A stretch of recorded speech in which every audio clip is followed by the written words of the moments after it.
Respon Dewi Persik saat dilabrak ibu-ibu karena bercerai dengan Angga Wijaya.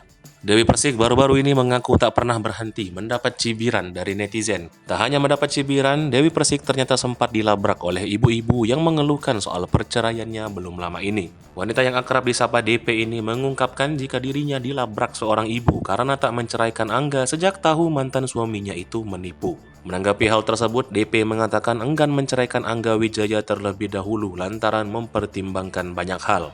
Wanita 36 tahun ini mengaku akan tetap memegang teguh nasihat dari sang ibu untuk tidak bermain-main dengan perceraian. Seperti diketahui, Dewi Persik kini kembali menyandang status sebagai janda. Di hadapan awak media, Dewi Persik mengungkapkan perasaannya kembali menjanda. DP cukup santai dengan status barunya tersebut. Ia mengaku legawa harus menikmati kembali statusnya sebagai janda. DP menganggap bahwa hal ini merupakan bagian dari cobaan dalam kehidupannya. Ia juga berusaha untuk menjalaninya dengan ikhlas. Terkait harta gono gini, Dewi Persik mengaku tak mau ambil pusing. Apalagi Angga Wijaya juga diketahui hanya mengajukan permohonan cerai tanpa ada gugatan lainnya. Sebagai informasi, Dewi Persik dan Angga Wijaya menikah pada 10 September 2017 lalu. Pernikahan ini merupakan pernikahan ketiga kalinya untuk Dewi Persik. Sebelum bersama Angga Wijaya, Dewi sudah pernah menikah dengan Aldi Taher dan Saiful Jamil.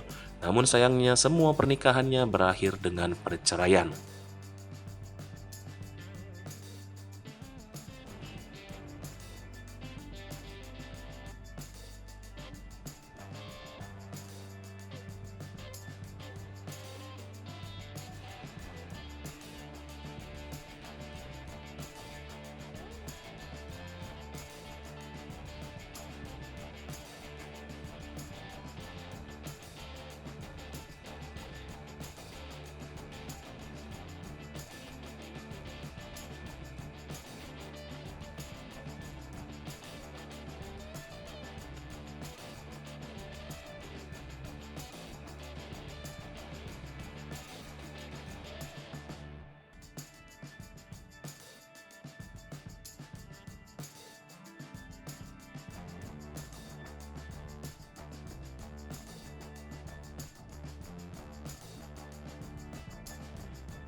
Hai pemirsa Sri Popo TV, jangan lupa komen, like, dan subscribe, serta tonton terus berita-berita terupdate lainnya ya.